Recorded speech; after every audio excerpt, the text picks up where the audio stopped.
Ben Cook with Kentucky League of Cities. I'm here today with Matt Jean, Operations Supervisor for Owensboro Riverport Authority. Today we're going to talk to you a little bit about forklift safety. Did you know that on average there are about 85 fatalities every year in the United States from forklift accidents?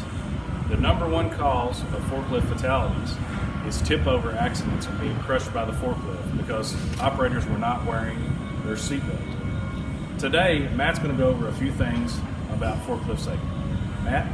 First thing we do whenever we come up to a forklift, we do a visual inspection of hoses, make sure we don't have any leaks anywhere. If it's got pneumatic tires, making sure that all the tires are aired up and that there are no bulges in the tires or anything that could cause a safety issue where the forklift could fall over if you're carrying a load.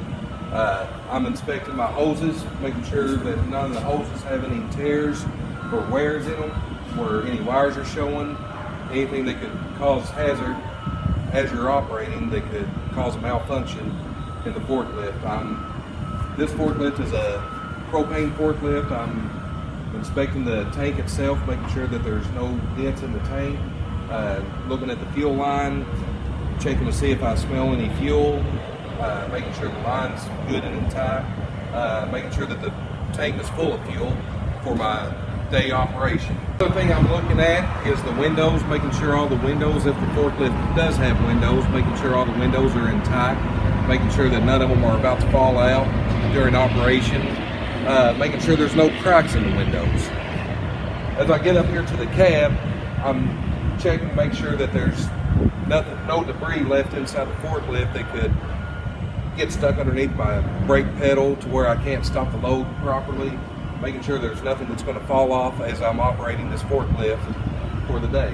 I'm going to go through my pre-lift inspection and where I'm checking my oil, my water, my hydraulic fluid, and there again, if I've got pneumatic tires, I'm going to check them out. Just do a good visual inspection of the forklift, make sure it's good and safe to operate. After I've already checked the oil and the water and all my fluids, making sure that the forklift is safe to operate, I'm going to do a pre-cab inspection. And as I'm entering the cab, I want to maintain 3 points of contact, which is 2 hands and 1 foot.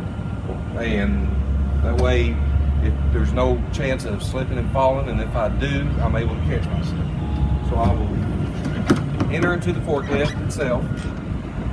I'm checking things, making sure that it's how I want it to be. Now's the time. If the windows are dirty, then I need to clean the windows, making sure that I can see what I'm going to be doing for the day.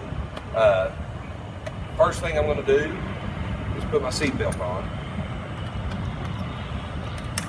After I get my seatbelt on, I'm going to check my horn, make sure it works. And it does. I'm going to turn my headlights on, making sure my headlights are working, that way other operators can see me. After I've got everything that I need to do inside, have my steering wheel adjusted, my seat adjusted to where I want to operate, now's the time that I can operate. This is a Nissan 5,000 pound forklift. Every forklift must have a data plate on it to operate. You need to know what implement you have on the front, whether it's a fork or a clamp, and it has to match this data plate.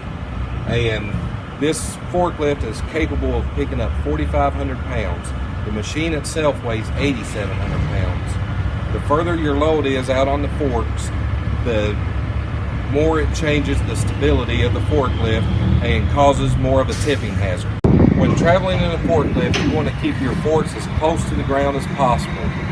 You don't want to be tilting your load in the air while traveling because of the instability that it causes. The further you tilt your forks out, the more likely you are of the forklift tipping over. Thanks, Matt. Remember, everything Matt said here is very important, but this is not a full training class. You must be certified per OSHA regulations on the forklift that you operate. So remember, stay safe out there, and thanks for watching this KLCIS Safety Moment video.